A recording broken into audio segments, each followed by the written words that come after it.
niveau de la télécommande, s'il te plaît. Voilà, super, merci beaucoup. C'est donc parti. Est-ce que vous reconnaissez cette photographie? Il y a quelqu'un qui n'a jamais vu cette photo? Tout le monde le connaît, c'est incroyable. La pizza.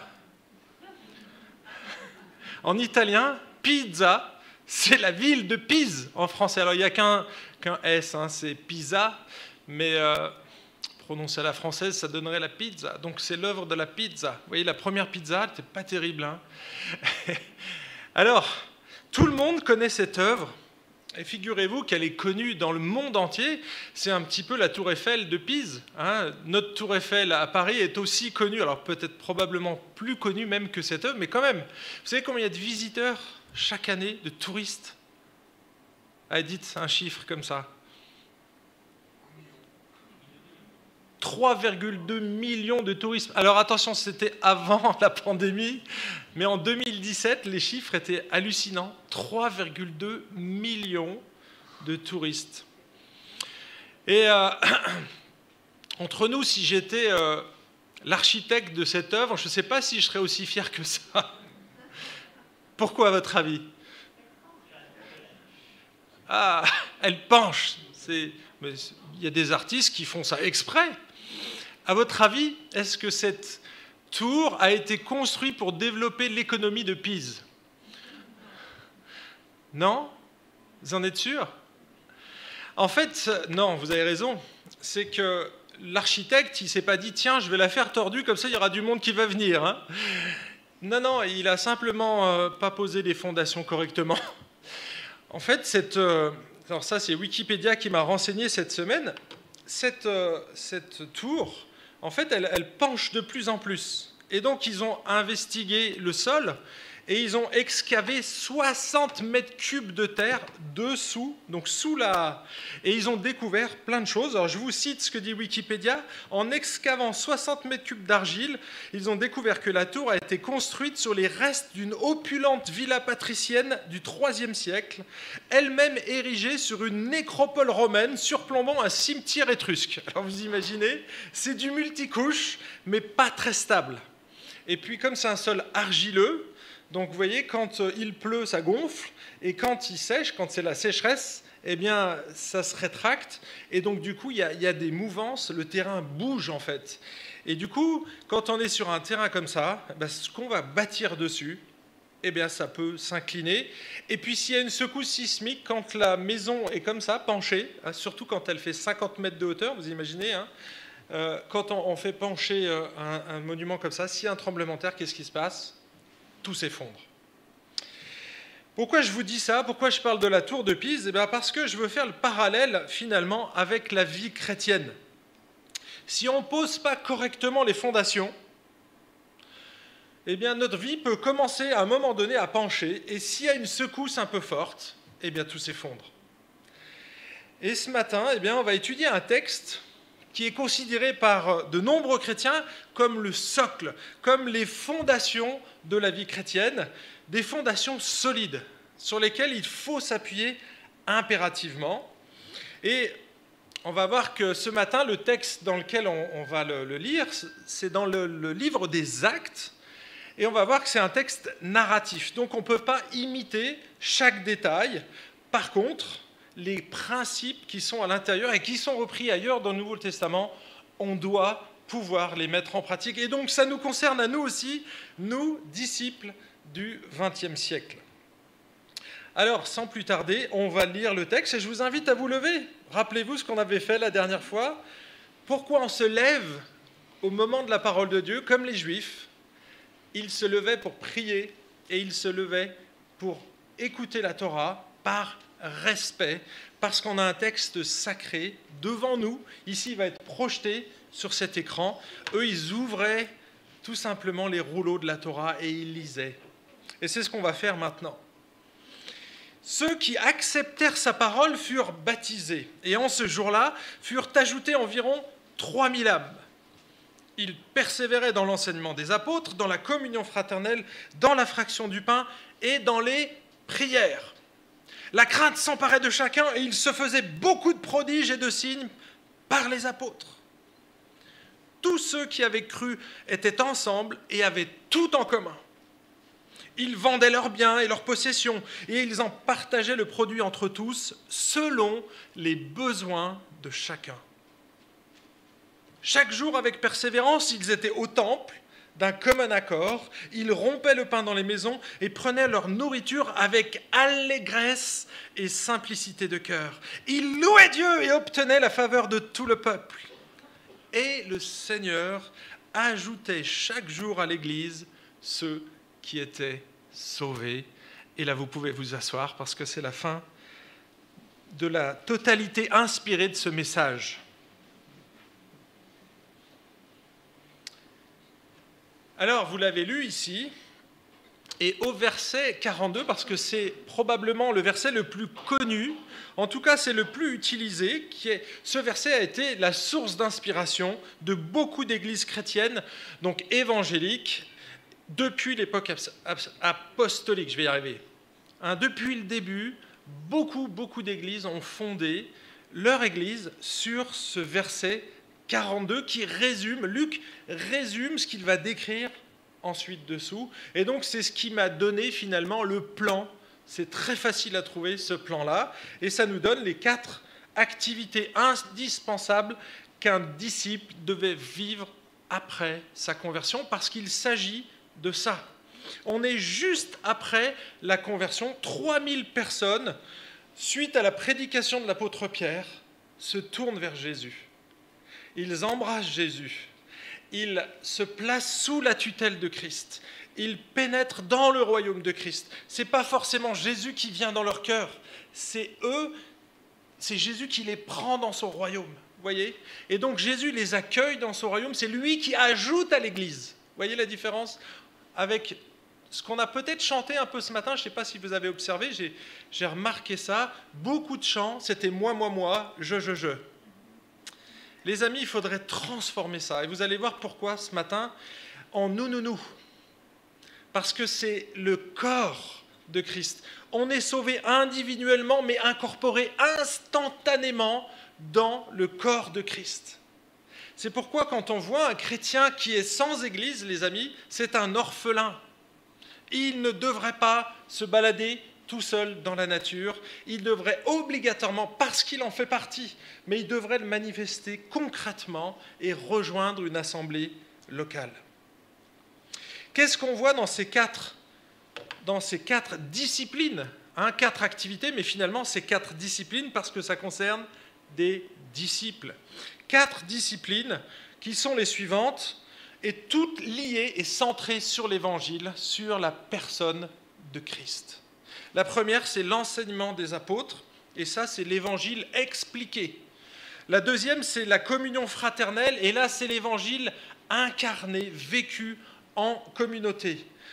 La troisième, c'est la fraction du pain, et là, c'est l'Évangile rappelé. Ça fait appel à notre souvenir, et donc on reproclame, on revit ensemble l'Évangile quand on prend la Sainte Seine. Et enfin, la prière, c'est l'Évangile cru, et là, ça développe notre foi. Et elle est indispensable parce que c'est par la grâce, par le moyen de la foi qu'on est sauvé et qu'on vit l'Évangile. D'accord ? Et donc 4 éléments fondamentaux. Et là, c'est un peu le fondement que les apôtres vont poser et qu'ils vont donner comme habitude aux premiers convertis. Donc là, on n'est pas en train de parler d'une formation pour le leadership. D'accord ? Ici, ce matin, ça concerne tous les disciples. Mais les leaders sont aussi des disciples, donc ça concerne tout le monde finalement. Et peut-être que ça fera une bonne piqûre de rappel si vous êtes un leader dans l'Église, parce que c'est le socle. Et il faut revenir à ces fondamentaux régulièrement. Et c'est ce que je fais en reprenant parfois les mêmes livres, mais qui sont des fondamentaux, et revérifier mes bases. Ok, est-ce que tu es toujours à ce point-là ? Parce qu'on peut oublier des fois des choses qui sont essentielles. Alors, première discipline qui est fondamentale, c'est l'enseignement des apôtres. Et le texte le dit, ils persévéraient dans l'enseignement des apôtres. Alors, ils persévéraient dans l'enseignement, on pourrait se dire, ok, ils persévéraient à écouter les apôtres. Effectivement, ça passe par là. On doit d'abord apprendre, écouter, adhérer, et puis ensuite on met en pratique. Hein, il faut que ça soit filtré. Le cœur ou les pensées, c'est un petit peu le même domaine, vont être régénérés par le Saint-Esprit, par les Écritures, et de là, on va les appliquer. C'est l'objectif. Hein, Jésus ne se contente pas de simplement enseigner les disciples, mais il leur enseigne à appliquer, et c'est Matthieu 28. Hein, il nous envoie dans le monde pour faire des disciples, en les baptisant, ça c'est déjà fait pour les apôtres. Les apôtres ont prêché l'Évangile, ils ont amené les gens à l'Évangile, ils les ont baptisés, et là, qu'est-ce qu'il fait? Il fait la suite de Matthieu 28, baptisez-les au nom du Père, du Fils et du Saint-Esprit, et enseignez-leur quoi? À obéir à tout ce qu'il a prescrit. Et là, on est dans la suite, en fait. Donc, il les baptise, et il leur enseigne à obéir. Et donc, il les persévérait dans l'enseignement pour obéir, c'est le but. L'objectif de l'enseignement, si ce que je vous dis ce matin ne se concrétise pas à un moment donné par des actions, eh bien ça, c'est stérile. Ça ne sert à rien. C'est une semence qui est morte quelque part. Elle ne sert à rien. Et ce n'est pas le but. Donc il persévérait dans l'apprentissage de la parole de Dieu. L'apprentissage, donc ça veut dire que ça passe par les connaissances et ensuite qu'on les met en pratique. Alors le texte ne dit pas combien de temps cela a duré. En tout cas, ça a duré assez longtemps pour que les frères et sœurs qui les ont accueillis finissent par les supporter financièrement et donc les accompagnent. Parce que ces gens, ils étaient juste là de passage au début, mais en fait, ils ont décidé de rester. Pourquoi? Parce qu'ils n'avaient pas d'église ailleurs. C'est normal, c'était la première. L'église de Jérusalem est la toute première église de l'histoire. Et là, il se passe quelque chose d'extraordinaire dans cette église. Alors, quand on lit ce texte, la plupart des évangéliques, et là je vous fais une petite synthèse, parce qu'on ne va pas rentrer trop dans le détail, mais la plupart du temps, les évangéliques ont traduit « ils persévéraient dans l'enseignement des apôtres » comme le culte personnel. D'accord? Donc il y aura bien sûr la prière, mais la lecture de la parole. Et effectivement, vous avez le privilège d'avoir des Bibles aujourd'hui, et donc ça se traduit de cette manière-là. Vous allez prendre un temps isolé, et donc à la maison ou n'importe où dans le bus, vous vous isolez, vous prenez la parole de Dieu, et vous êtes au contact direct de la parole de Dieu. C'est une manière de persévérer dans l'enseignement, ce n'est pas la seule. Vous pouvez l'écouter aujourd'hui avec un téléphone, on peut facilement écouter la parole de Dieu. Vous avez YouTube, vous avez énormément de supports. Aujourd'hui, on n'a aucune excuse de ne pas persévérer dans la parole. Je dirais que c'est même, on a trop d'outils et du coup, on ne sait pas lequel choisir. Donc à un moment donné, il faut se poser et se dire, ok, allez, je choisis, j'achète une Bible et je vais lire cette Bible. Donc je vous dis le téléphone, mais honnêtement, j'ai fait ça pendant 2 ans, là, les 2 dernières années, et j'ai perdu mes repères. Donc je suis revenu à l'ancienne, à ma vieille Bible, je ne sais pas, elle est dans mon sac, là, quelque part, juste à côté, là. Et du coup, c'est important d'avoir votre outil à vous pour persévérer, vraiment. Alors ça, c'est le premier point. Il persévérait dans l'enseignement des apôtres. On a déjà vu ça en détail la fois d'avant. Et le deuxième point également, c'était la communion fraternelle. La communion fraternelle, on l'avait décrite comme un partenariat. Hein, on est partenaire. Quand on se convertit à Jésus, en fait, on est identifié à sa famille. Et donc, dans la famille, on peut se dire, on a le même Père, d'accord? Parce qu'on est tous ses enfants, donc on a le même Père, on a le même Sauveur, c'est Christ, et on a le même Esprit. Mais on a également la même foi, on a le même message, les mêmes objectifs et la même mission. Et ce qui fait de nous, finalement, des partenaires. Qu'on le veuille ou non, nous sommes partenaires et nous devons mener le même combat. Et je vous renvoie à Philippiens chapitre 1, verset 27. Et on a vu que ce partenariat, il pouvait se distinguer de plusieurs manières. Le premier, c'est ce que moi j'ai appelé un partenariat sans risque. D'accord? Ce partenariat sans risque, ce sont tous les moments agréables que l'on vit en tant que chrétien, ensemble, en communauté. Et là, j'ai mis une image, donc ça, c'est vraiment des membres de l'Église. Hein. Ils sont tous les deux dans la salle, ceux qu'on voit en tout cas. Là, il y a Irène et Quentin, mais il y en a d'autres autour de cette table. Et en fait, c'est le premier partenariat. Ils rompaient, c'est ce qu'on lit au verset 46, ils rompaient le pain dans les maisons et prenaient leur nourriture avec allégresse, c'est-à-dire avec joie et simplicité de cœur. Ce n'était pas forcément du caviar à table. D'accord? C'était peut-être probablement du riz ou des pâtes. Enfin, ça n'existait pas encore les pâtes. Mais probablement une alimentation simple. Mais ils le prenaient simplement. Hein, vous voyez? Ce n'était pas embourgeoisé. C'était joyeux. Tout le monde se rassemblait et on mangeait joyeusement ensemble. Et ça, c'est ce que j'appelle un partenariat finalement sans risque. Un partenariat normal, hein, parce que la communion fraternelle, enfin les repas par exemple, font partie intégrante de la communion fraternelle. Mais ça ne s'arrête pas là. La communion fraternelle, elle va plus loin que simplement les bons moments. Parce qu'il suffirait de prendre tous les commandements que vous trouvez dans le Nouveau Testament où il y a le mot « les uns les autres ». C'est un seul mot en grec. Le mot « les uns les autres » signifie toutes les interactions qu'on a les uns avec les autres et qu'on devrait avoir. Et c'est vraiment mais hyper varié. Ça va jusqu'à se reprendre, se pardonner réciproquement, s'exhorter, s'encourager aux bonnes œuvres. Vous voyez, aimez-vous les uns les autres, c'est très large. Mais du coup, ça se décline dans pas mal de domaines. Et il y a des moments qui sont vachement agréables. Hein, quand c'est aimez-vous les uns les autres, prenez soin les uns des autres, effectivement, c'est génial. Mais quand c'est reprenez-vous les uns les autres, là, c'est plus risqué déjà, on risque de perdre des amis comme ça. Vous voyez ? Surveillez-vous, veillez à ce que vous soyez dans la foi. Examinez-vous vous-même. Alors ça, ce n'est pas le regard des autres, mais on a aussi une introspection, on le verra au moment de la scène. Mais en tout cas, ça, c'est des partenariats qui sont moins agréables et qui sont plus risqués. Mais ça va loin, ces partenariats, parce qu'en fait, ils ne se limitent pas forcément à des paroles ou à des actions, mais c'est aussi un investissement et parfois des sacrifices. C'est un investissement émotionnel. Quand on prend soin de quelqu'un, on prend sur soi. C'est un investissement de temps. Hein, on va prendre le temps d'aller voir. Et c'est aussi un investissement, un sacrifice financier. Et puis, dans cette première église, eh bien, toutes ces choses se sont manifestées. Là, on a un exemple flagrant, et c'est le verset qui suit, 44.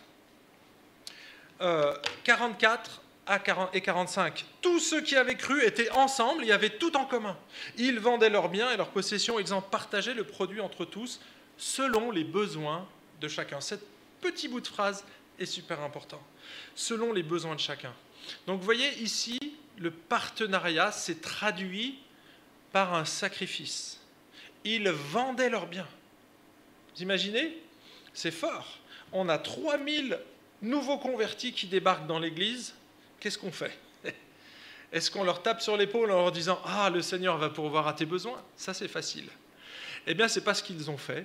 Ils ont pris le taureau par les cornes, et donc certains avaient des moyens, ils avaient des maisons, et ils les ont vendues.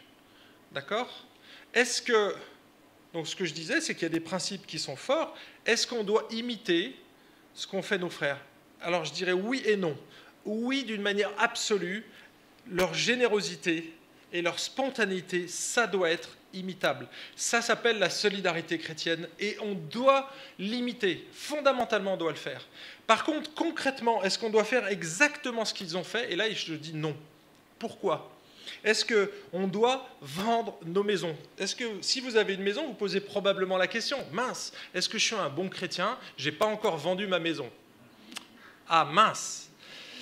Alors, vous n'êtes pas tombé dans la bonne église parce que je ne vais pas vous dire de la vendre, d'accord? Ni de me la donner d'ailleurs. Hein, on n'est pas l'évangile de la prospérité dans cette église. Mais on n'est pas non plus l'évangile insensible aux gens qui sont dans la difficulté parce qu'on devrait, en tant que communauté, répondre aux besoins de chacun. Ça, c'est fondamental. Par contre, la manière de faire, ils ont vendu leur maison. Est-ce que tout le monde devrait le faire? Moi, je vous dis non. Relisez le texte. Regardez bien. Regardez bien. Où est-ce qu'ils rompaient le pain? Dans les maisons. C'est quand même curieux. Si tout le monde a vendu sa maison, à qui elles appartenaient celles-là? Est-ce que c'était des maisons qu'ils louaient? Non. Non, tout le monde n'avait pas vendu sa maison. Et donc, certains l'ont vendu parce que le Seigneur a mis ce fardeau peut-être sur leur cœur, mais ils l'ont fait librement. On n'est pas dans le communisme ici. Ça n'est pas imposé. La générosité n'est pas imposée. Elle vient du fait que Dieu nous a tout donné et c'est à nous de réagir. À nous, à notre tour, de le faire, mais personne ne peut nous l'imposer. C'est le Saint-Esprit qui fait cette œuvre en nous. Peut-être que Dieu va vous mettre à cœur de vendre votre maison, et c'est génial, faites-le, mais peut-être pas. D'accord? En tout cas, ce qu'on doit faire, c'est la fin du verset 45, je reviens dessus, c'est qu'on va répondre aux besoins de chacun, selon les besoins de chacun. Et on voit, c'est ce qu'ils ont fait ici. Ils ont pris, en fonction de leur situation, en fonction de leurs moyens, ils ont répondu aux besoins matériels, clairement. Ils ont vendu leur maison pour leur donner à manger. Ils les ont probablement même hébergés. Ensuite, ils ont pourvu aux besoins relationnels, la communion fraternelle. Quand on mange les uns avec les autres, on prend soin les uns des autres relationnellement. Parce que, vous savez, ce n'est pas un repas où on se regarde dans le blanc des yeux et on se regarde et c'est tout. Non, non, on discute, on partage et on apprend à connaître l'autre de cette manière. Et puis, les besoins spirituels, eh bien, c'est tout ce qu'on est en train de voir. Ils posent les fondations et c'est ce qu'ont fait les apôtres. Ils ont donc pris, en fonction des besoins de l'Église, en fonction des frères qui étaient là, ils ont répondu à leurs besoins. Il n'y avait pas, à l'époque, d'aide de l'État, il n'y avait pas d'assistante sociale, il n'y avait pas de CMU, il n'y avait pas l'armée du salut, il n'y avait pas les restos du cœur. Et donc, il fallait bien que l'Église prenne en charge ces choses-là. Vous voyez, aujourd'hui, on n'est plus dans la même circonstance. Et donc, nous, on peut, effectivement, quand on a des frères et des sœurs qui sont dans le besoin, soit nous-mêmes prendre les choses en main, soit s'adresser aux structures existantes. On les paye. Vous les payez dans vos impôts. C'est fait pour ça, d'accord? Donc, quelque part, l'argent que vous donnez dans vos impôts, c'est de l'argent que vous ne donnez pas à ces gens qui sont autour de vous. Donc, ça ne dédouane pas de prendre soin des autres, mais voilà, on n'est pas dans la même circonstance. Donc, évitons de tirer trop vite des applications. Regardons bien le texte et regardons si ailleurs dans le Nouveau Testament, on doit vendre tous nos biens. Relisez 1 Timothée chapitre 6, je recommande aux riches de ce présent siècle, non pas de tout vendre, mais d'être généreux, riches en libéralité. Vous voyez, ça c'est ce qu'il est demandé. Un peu plus tard, donc à un pasteur, il doit encourager sa communauté et il doit dire aux riches d'être généreux, mais pas de vendre tous leurs biens. Vous voyez, c'est la générosité qui compte et c'est ça le principe fondamental. Allez, j'arrête ici, 22 minutes pour l'intro. Donc, on va aborder les deux autres points ce matin. Troisième discipline fondamentale d'un nouveau converti, eh bien, c'est qu'il doit persévérer dans la fraction du pain. Ce n'est pas naturel. Je ne sais pas si c'est la première chose à laquelle on pense, la Sainte Seine, quelque chose comme fondamental. Pourquoi je dis la Sainte Seine alors qu'il parle de fraction du pain? Parce qu'ailleurs, dans le Nouveau Testament, on voit quand il rompait le pain, le mot rompre ou fractionner le pain, c'était symbolique de la Sainte Seine. Ça fait référence au repas que le Seigneur a mis en place. Je vous lis le verset 46 en entier. Chaque jour, avec persévérance, ils étaient au temple d'un commun accord.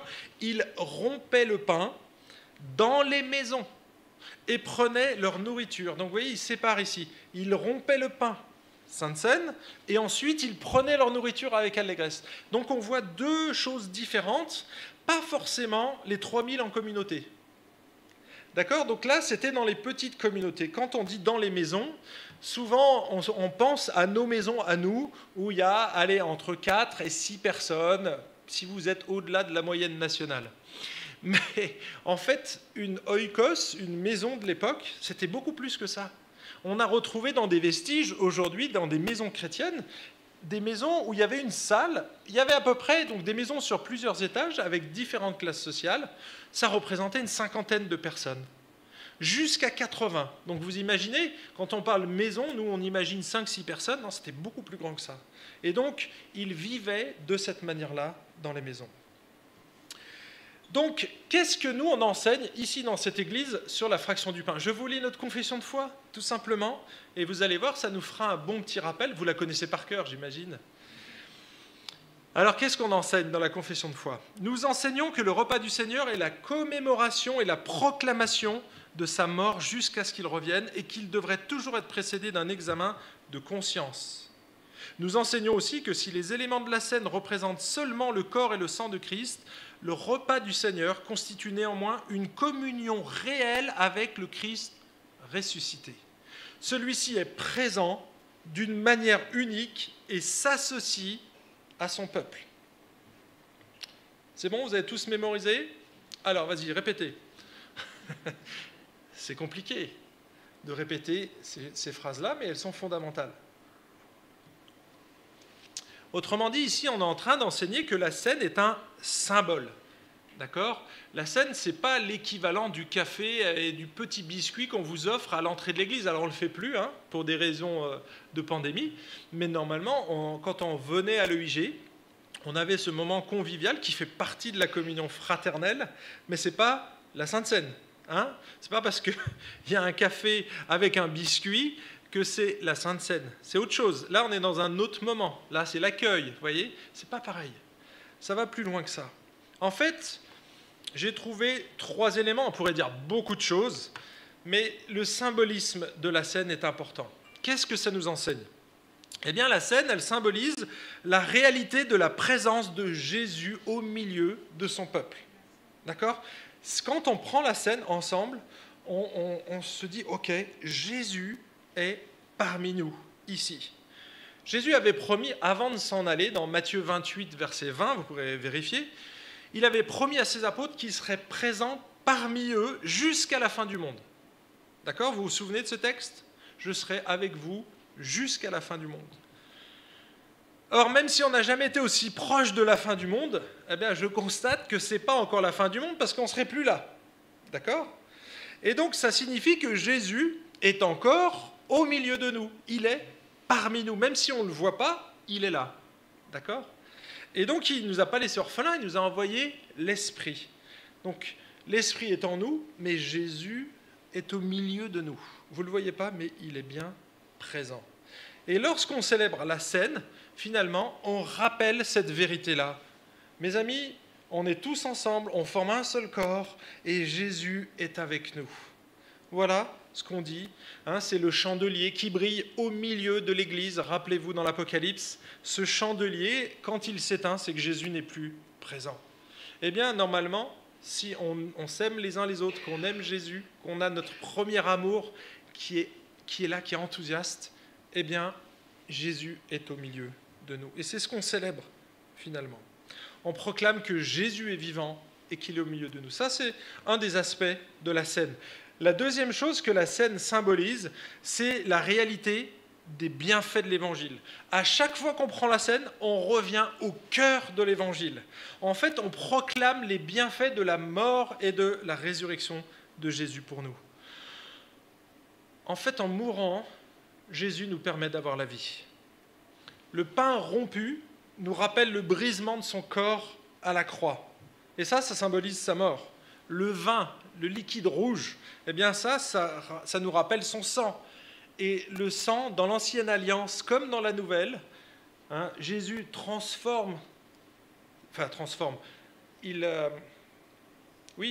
il nous donne un sens des sacrifices qu'il y avait dans l'Ancien Testament. Il n'y avait pas de pardon sans effusion de sang. Il fallait que le sang coule et soit répandu. Et on le faisait au travers d'animaux, mais on recommençait sans cesse. Eh bien, Jésus, ici, au travers de son sang, nous montre l'unicité de sa mort et surtout le fait qu'on n'a pas besoin d'autres sacrifices. Et donc, le sang nous rappelle notre pardon des péchés. On est purifié grâce au sang de Jésus. Donc la scène, c'est un rappel puissant de l'Évangile. C'est une nourriture spirituelle. Et là, je fais le parallèle avec la nourriture que nous, on mange. En fait, quand vous mangez des carottes, on a mangé des carottes râpées cette semaine, eh bien les amis, on a dû arracher les carottes de la terre. Elles étaient vivantes, elles poussaient. Quelque chose qui pousse, c'est vivant. D'accord? On a arraché les carottes pour que nous, on puisse vivre. On fait la même chose avec le steak que vous avez dans votre assiette ou la cuisse de poulet. Pour que vous puissiez vivre, il est nécessaire que quelqu'un meure. Ça, c'est un principe que Jésus enseigne au travers aussi de la Sainte Seine. Donc, pour que nous, on puisse avoir la vie éternelle, il faut qu'il y en ait un qui meure. Et c'est ce qui se passe avec Jésus. Jésus offre sa vie. On lui arrache sa vie. Pas plus exactement, il donne sa vie. Et ensuite, nous, on bénéficie de cette vie-là. Il pardonne nos péchés par son sang et il nous donne la vie. Je vous lis Jean 6, verset 51. J'ai mis juste le verset 53 ici, mais 51, à 55. « Moi, je suis le pain vivant descendu du ciel. Si quelqu'un mange de ce pain, il vivra éternellement. Et le pain que je donnerai, c'est ma chair pour la vie du monde. » Jésus leur dit, en vérité, je vous le dis, si vous ne mangez la chair du Fils de l'homme et si vous ne buvez son sang, vous n'avez pas la vie en vous. Celui qui mange ma chair et qui boit mon sang a la vie éternelle, et je le ressusciterai au dernier jour. Car ma chair est vraiment une nourriture et mon sang est vraiment un breuvage. Vous voyez, quand on parle de nourriture spirituelle, c'est exactement ça. Alors, ce texte a été utilisé comme accusation pour les chrétiens, on les a traités de cannibales. Ici, c'est métaphorique, on est d'accord. Les disciples, les apôtres qui étaient avec Jésus, ils n'avaient pas un morceau avec un couteau, ne devaient pas découper la chair de Jésus et en manger. C'est pas ça dont il parle, c'est bien métaphorique. D'accord ? Donc Jésus, c'est la manne, c'est ce pain du ciel qui nous donne la vie en fait. Sans lui, on ne peut pas vivre. Et finalement, la scène nous rappelle que Jésus est le centre de notre vie. Sans lui, on ne pourrait pas vivre. C'est l'essentiel, la quintessence de la vie chrétienne. Et c'est pourquoi la Sainte Seine est nécessaire et régulière. À chaque fois qu'on va manger ce pain et boire cette coupe, on se rappelle que Jésus est mort pour nous. Ça lui a coûté cher. Et vous voyez, ça nous rappelle ça. Mince, il a pardonné mes péchés, mais ça lui a coûté la vie. Il a pris sa vie, il a été arraché et il m'a donné sa vie. C'est grâce à lui que je peux vivre. Et donc, vous voyez, c'est une vraie nourriture, mais une nourriture spirituelle. Troisième chose que la scène nous enseigne, c'est que ça symbolise la réalité de la communion des croyants. En fait, quand on dit qu'on se convertit, on se tourne vers Jésus, on devient son enfant, en devenant son enfant, on est intégré complètement et directement dans sa famille. Dieu nous adopte dans sa famille. On fait tous partie de sa famille, on est tous perdus, on est tous pécheurs, et il nous rachète à un grand prix sa vie. Il nous rachète à ce grand prix et il nous intègre dans sa famille.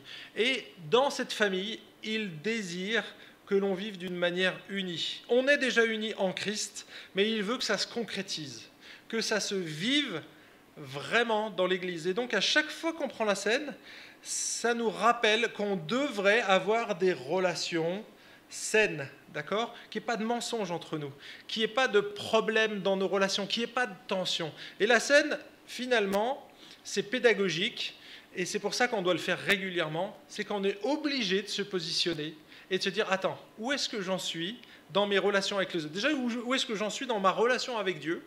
D'accord ? Donc, introspection. C'est 1 Corinthiens chapitre 11, où il dit qu'on doit s'examiner soi-même. Ça, c'est important. Pourquoi ? Parce qu'on est le temple du Saint-Esprit. L'Église est le temple, je l'ai rappelé la semaine dernière. En tant que temple, on doit être pur parce que c'est la présence de Dieu. Et donc, quand on prend la scène, on devrait prendre conscience de cette pureté-là.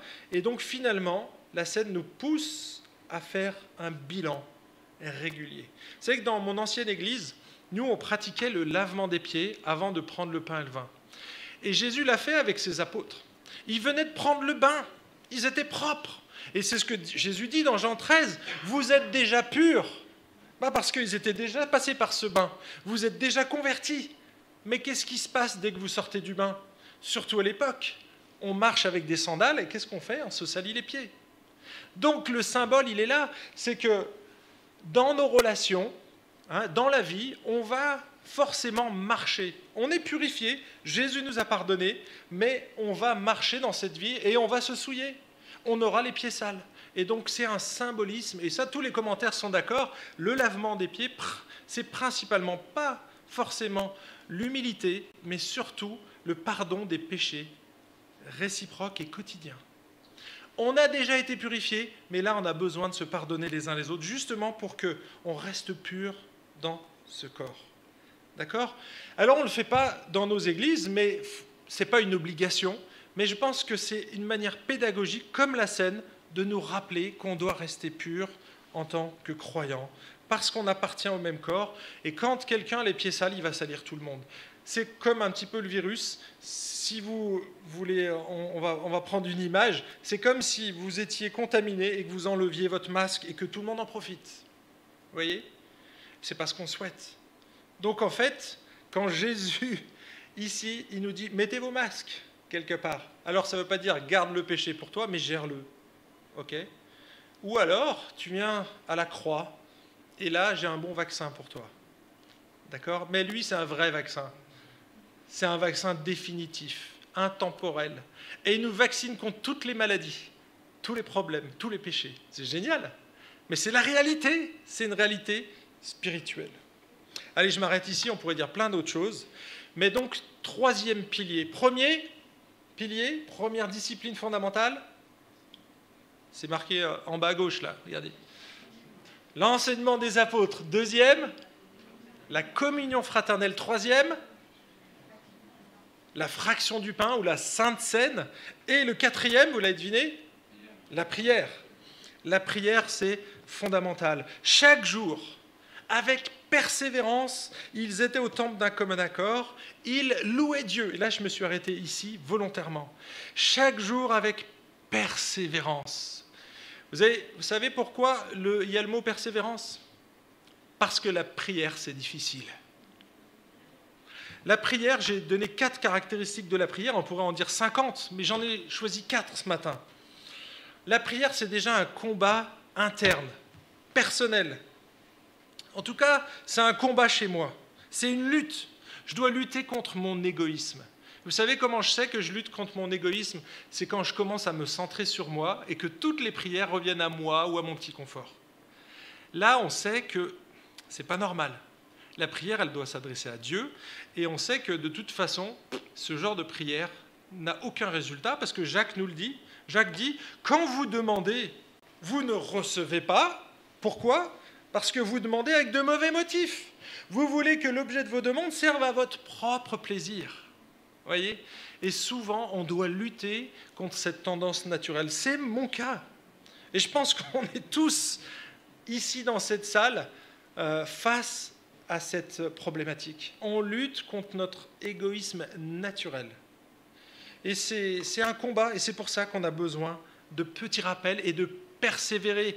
On ne peut pas y arriver tout seul. C'est pour ça qu'un chrétien isolé est un chrétien perdu, les amis. Il faut le ramener dans le troupeau. Fondamentalement, c'est ce dont il a besoin. Pourquoi? Parce qu'il va faire ça. Il va tomber dans ce piège-là, et puis tout va tourner autour de lui, quelque part. Non, on est un peuple. Et tout tourne autour de Jésus et de son peuple, mais pas autour de moi et de mon petit nombril. Donc c'est vraiment un combat interne. La deuxième chose, c'est que c'est un combat spirituel. Alors la prière, c'est invisible. On ne le voit pas, ça engage notre foi. Et c'est pour ça que je dis que c'est un combat spirituel. C'est un domaine que le diable redoute. Pourquoi? Parce qu'il a déjà perdu, mais qu'il est encore en action. Le diable, il n'est pas jugé définitivement, il n'est pas encore dans les temps de feu qui lui est réservé, il agit encore dans ce monde, c'est le prince de ce monde, et donc il agit dans les cœurs, dans les esprits, dans les philosophies qui sont autour de nous. Et je peux vous assurer qu'il agit aussi dans l'Église. Donc nous, on a un devoir, c'est-à-dire qu'on doit lui résister. Et là, on a besoin des autres. Résistez-lui fermement la foi, et il fuira loin de vous. On doit lui résister. Comment on peut faire pour résister à Satan? Déjà, il faut connaître les pièges qui nous tend. Et vous allez voir que c'est très très subtil, les pièges de Satan. Et je vais vous citer ici Yannick Humbert, qui est professeur d'apologétique à la faculté Jean Calvin à Aix-en-Provence. Voici ce qu'il dit pour les gens qui sont découragés dans la prière. Il dit « Satan sait que ce n'est pas simplement à travers des péchés évidents qu'il peut nous tendre des pièges. Satan est un ennemi subtil et vicieux. Il utilise tout ce que nous faisons, disons ou pensons. Il peut même utiliser la prière d'intercession, ce grand témoignage d'amour envers nos frères et sœurs et envers le monde. Il peut tordre et pervertir cette prière. Au lieu d'être une confession de la présence bienveillante de Dieu qui nous écoute et nous répond comme un père, elle se transforme en un concours de piété. Vous savez comment le diable peut subtilement pervertir une pratique saine? ça devient un concours, quelque chose de mondain. Et personne, aucune église n'est à l'abri de tomber dans ce piège. Parce que c'est subtil. Mais ce n'est pas seulement ça. Regardez, le diable, il est aussi appelé l'accusateur des frères. Regardez ce qu'il décrit, j'aime beaucoup. Si nous ne prions pas tous les jours pour la même personne, nous ne sommes pas persévérants. Ça, c'est ce que le diable fait, hein, d'accord ? Ce n'est pas une affirmation de lui, mais il faut se mettre dans cette situation-là. Si nous prions tous les jours pour les mêmes sujets, nous en laissons d'autres de côté et nous manquons d'amour pour eux. Si nos prières sont trop courtes, nous manquons de ferveur. Si nous prions spontanément, nous suivons nos propres pensées. Si nous prions avec des prières liturgiques, notre foi n'est pas vivante. Dans tous les cas, nous ne prions pas bien et notre foi n'est clairement pas ce qu'elle devrait être. Le résultat est souvent la paralysie. Nous n'intercédons plus ou plus vraiment. Est-ce que c'est votre cas ? Ah, les amis, ce qu'il dit là, je le vis. On peut se sentir accablé ou insuffisant, on n'en fait jamais assez. Je ne sais pas vous. Ah mince, j'ai pas prié pour un tel. Et oui, effectivement, c'est vrai. Surtout si tu t'y es engagé. Mais le diable est très subtil. Pourtant, on est tourné vers les autres, mais il n'y en a jamais assez. Il faut toujours en faire plus, voyez. Et on peut tomber aussi dans ce piège-là. Et il dit la solution, lorsque nous sommes ainsi tentés, rappelons-nous que Dieu est avec nous dans cette pratique de la foi. La prière n'est pas une religion des œuvres. On ne doit pas cocher des croix en disant « j'ai prié aujourd'hui, c'est super, yes !» Non, il dit c'est un dialogue de confiance et de grâce. Voilà, ça c'est fondamental. Rappelons-nous que la prière, ce n'est pas une liste de choses à cocher, mais vraiment une relation avec Dieu, une relation de confiance. D'accord ? Et c'est un dialogue qu'on va établir avec Dieu. Et Dieu se plaît à écouter et à partager tout ce que nous vivons, dans le moindre détail. Nous, on ne voudrait pas embarrasser parfois Dieu avec des petits soucis personnels, mais c'est justement là qu'il veut, c'est que tu lui partages tout ce que tu vis. Pas simplement le dimanche ou pendant la réunion de prière, parce que tu ferais ça 2 fois par semaine. Non, tous les jours, à chaque instant.